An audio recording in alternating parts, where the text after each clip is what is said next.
Chinese stocks soared on Tuesday on optimism that Beijing would soon announce a series of measures to bolster its economy.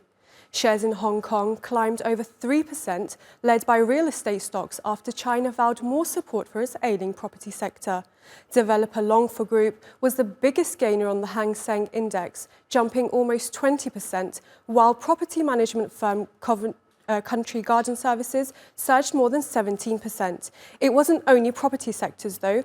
Tech stocks took home their fair share, with EV makers gaining more than 10%. Mainland Chinese stocks were also higher, with both the Shenzhen and Shanghai indexes climbing over 2%. This comes after disappointing economic data last week prompted a renewed call for policy support. Let's get more on this now with Han Tan in Abu Dhabi. He's Chief Market Analyst at Country Group. Han, welcome back. Finally, some optimism for Chinese investors, but will these measures follow through and be able to tackle the slumping housing market, youth unemployment and government debt?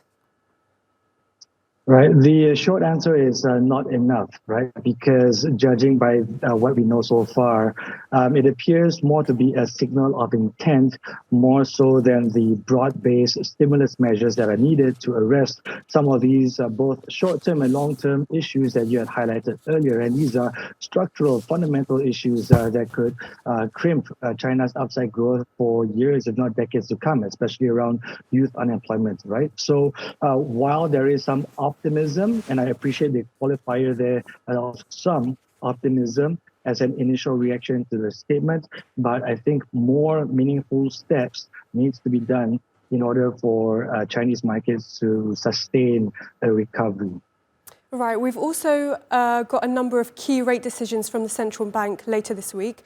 What can we expect from that? Yeah, so markets roundly expect both the Fed and the European Central Bank, the ECB, to respectively hike by 25 basis points. But the singular question on our minds is whether this week's hikes will be the last, especially for the Fed, right? Because markets currently believe it to be so, that no more rate hikes after this week. While for the ECB, markets expect maybe one more hike between September through year end. So in other words, what these major central bankers do, including the Bank of Japan, mind you, what they signal about their next policy moves between now and the end of the year may well shape markets for the rest of this summer. Han Tan there in Abu Dhabi, thank you for your analysis. Thanks for having me. Now to other top stories from around the world.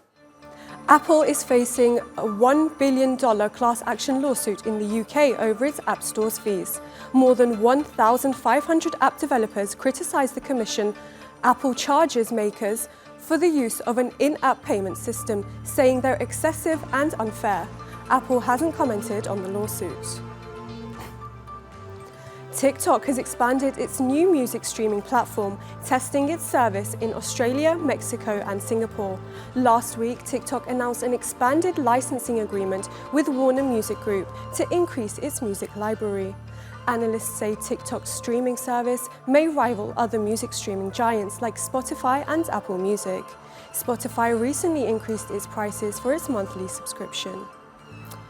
And in Hong Kong, H&M is suing fashion rival retailer Shein for copyright infringement. H&M accuses Shein of infringing dozens of its own designs, asking for damages and an injunction to stop Shein from infringing its copyright. The litigation has been ongoing since September last year.